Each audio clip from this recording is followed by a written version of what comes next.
I still think about that night, so long ago now, but it remains clear as crystal in my memory. The fear, the blind fear, is still palpable. Sometimes when I sleep at night, instead of the dreams that usually make up that time spent unconscious, I am taken back to that night. I wish it never happened. I wish I had forgotten it. I wish I could forget it, but I can't and I never will. Night, the forest somewhere on earth, it is tranquil. The animals that wanted this place by day have withdrawn to their burrows and their nests. Most are asleep. They had busy days. It's a hibernation season soon, and they've been preparing. The nocturnal animals silently wait for prey to scurry past. It is any other night until a light thudding that grows louder and louder. An owl brown feather and wide eyes was perched on a high up branch. She turns her head almost backward towards where the noise is coming from. She sees a boy running. A boy is running through the forest. He is swift and agile, leaping over fallen trees and bramble bushes and slick patches of moss with dexterity. Dead leaves crunch under his feet. He follows the deer's paths where the foliage is sparser.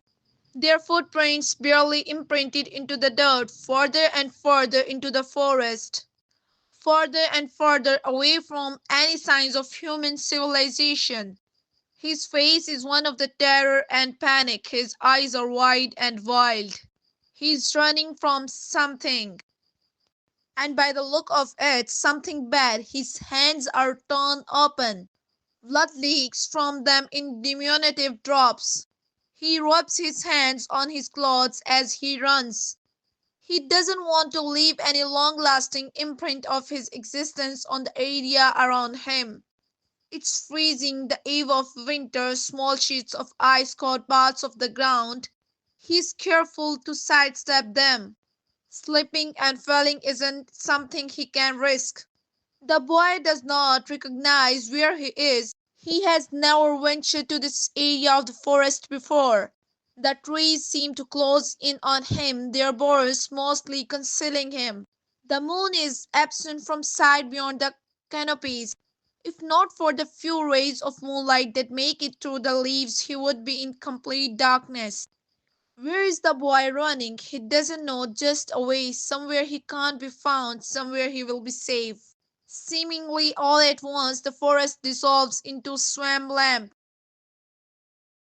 He can tell at first by the mud rippling underneath him, soaking into his shoes, then by the sounds frog croaking, fireflies buzzing, a startling contrast to the near total silence he'd been in before. The shrubs are soon replaced by cactus, the ferns with overgrown vines. He's read about swamps in books and magazines before, but has never been in one himself. Is he safe now? How far has he gone? He wants to stop running. He wants to rest somewhere. His legs have grown heavy, especially as he treks through malleable ground. His feet get halfway sucked into the mud with each footfall. The boy doesn't know what to do. He can't keep running forever. He will be found eventually if he does not find a place to hide. He is not fast enough to outrun what is chasing him. Ahead of him, he spots a copse of mangroves. Their roots twist out of the mud like gnarled skeletal fingers, as if a colossus had drowned in the swamp years ago, its outreached hands having turned into tree roots. There, look at how his face lights up. Look at the glimmer that appears in his eyes. He has an idea. For the first time, he has tangible hope. Once he reaches the mangroves, the boy dives into the muck, the clutches the roots, and pulls himself forward. He is blanketed in mud, which gets into his ears, nose, and mouth. He crawls between the roots, having to exhale to fit between them. He spits out a mouthful of mud. Salt water drips on his head as he huddles within the roots. He can't say anything. He gropes around in the darkness until he can sit up, until he can't back up any further. From here, he wipes some of the sleep from his face. offering him limited visibility of the roads that encircle him and the swamp beyond. His breathing is irregular and he covers his mouth to keep himself silent. His exhalations escape from between his fingers, pale white and wispy. He should be safe here. He won't be found here. All that he can do is wait. He shivers deeply, now still his mind not focused on running. The boy truly notices how cold it is, especially now, wet from head to toe, he feels the chill. The mud is turning solid and icy against his flesh. It becomes harder to keep his eyes open and his thoughts level.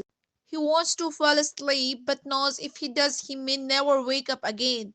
He'll freeze to death. He can't stay here forever, but where else can he go? What else can he do? The boy is lost in thought and worry when in the distance 10 feet or 10 miles away from where he cowers. A boom, the ground rumbles lightly. The animals go silent and the rumbling reverberates through the mangrove's roots.